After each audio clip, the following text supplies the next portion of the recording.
everybody, Sly Cooper FTW247 here, and I just want to be showing you guys another video that I found.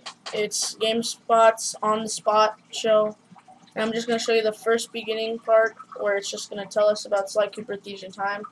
So I'm not really going to talk much in this video. I'm just going to let you guys listen in for the first part of this video, and then I'm going to exit off and sign off, okay? So here we go. On the Spot.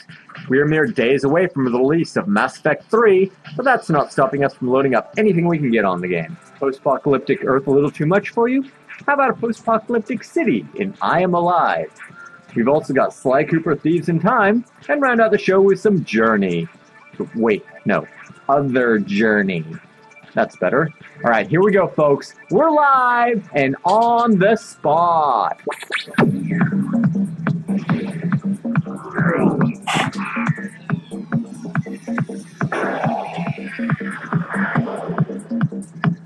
Hey, folks, welcome to the GameSpot Studios, where we are live and on the spot. I'm your host, Chris Waters, joined by my co-host, Tom McShay, and between us, we've got Glenn Egan, the president of Sanzaru Games, here to show off a highly anticipated, much long-awaited title, Sly Cooper Thieves in Time. Sly is back in the first new game in a while, and Glenn, you're here to show it off. Cheers. Great to be here.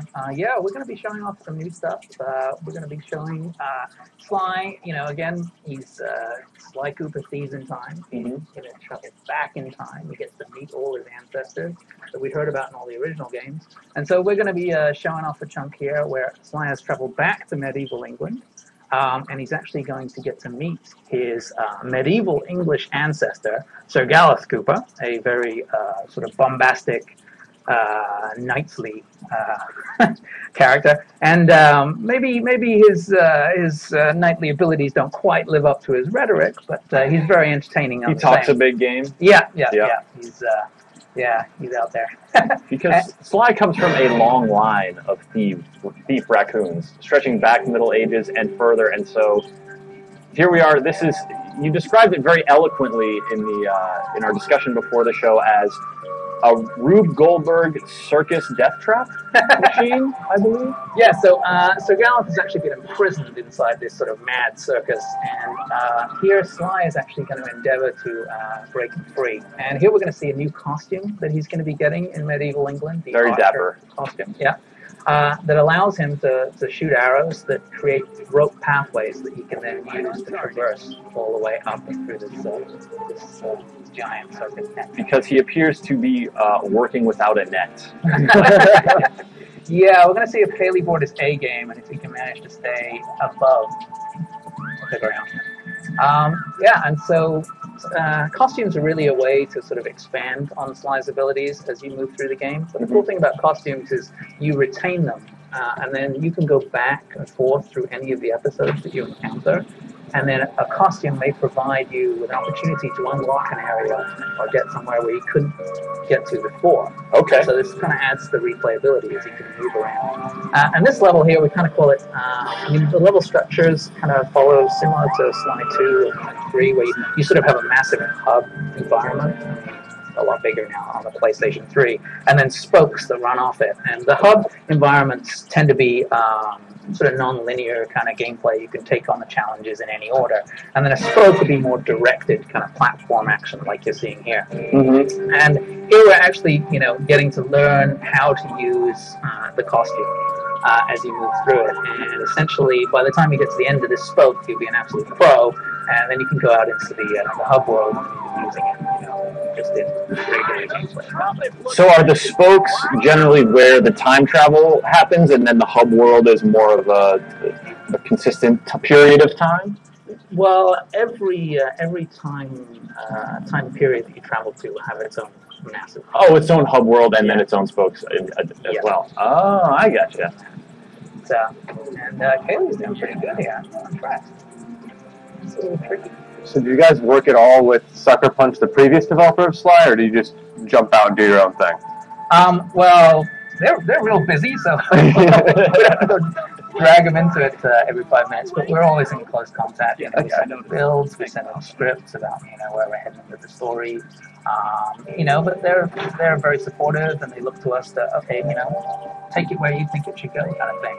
And I mean, you know, really how this came about, you know, we're huge fans of the Sly series, and you know, we actually, you know, approached Sony and we're like, hey, how about, you know, I could see that Sucker Punch is super busy making Infamous, so we'd like to make, you know, a new Sly Cooper game because we want to play it, kind of thing. And yeah, so you know, we're just kind of, you know, evolving the story, evolving the characters. I think something that everybody really wanted to find out a little bit more about was the ancestors. You kind of read about them and you're sort of curious. And so as you move through the game and meet the ancestors, I mean, they're not all sort of, you know.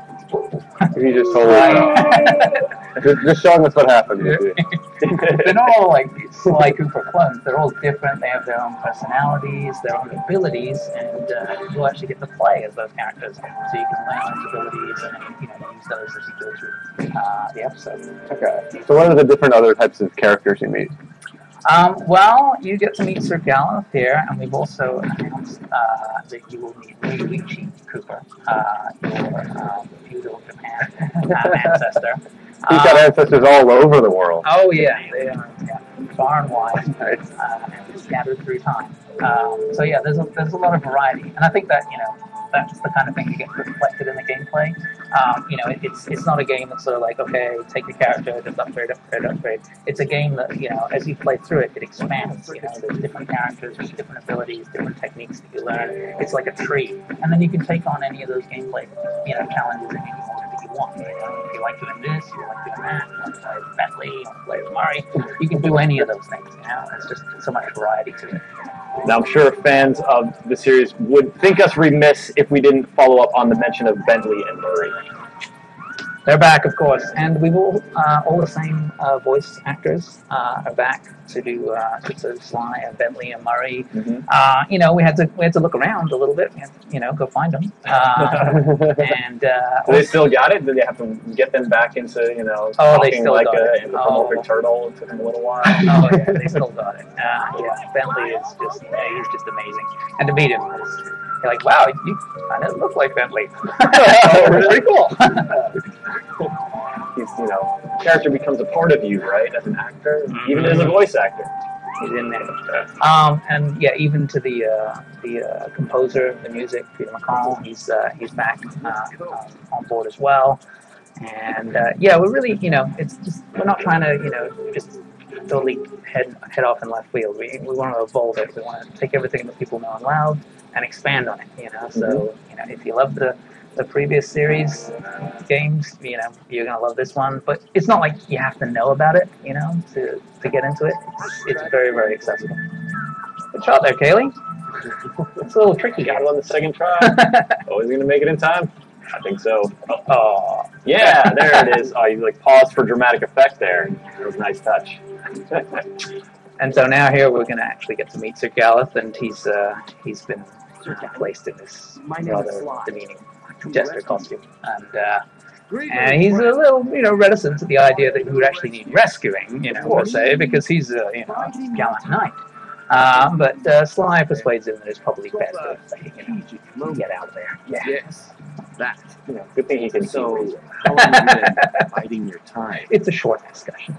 Well, Now we actually have a question coming in from our audience, and so we're going to toss it over to Cynthia to If you want to stay here tell us with what do these cannonballs people want to know. and rings, that's fine. To Mappy Sun Dude 112 wants to know if there's going to be any Murray and Bentley gameplay.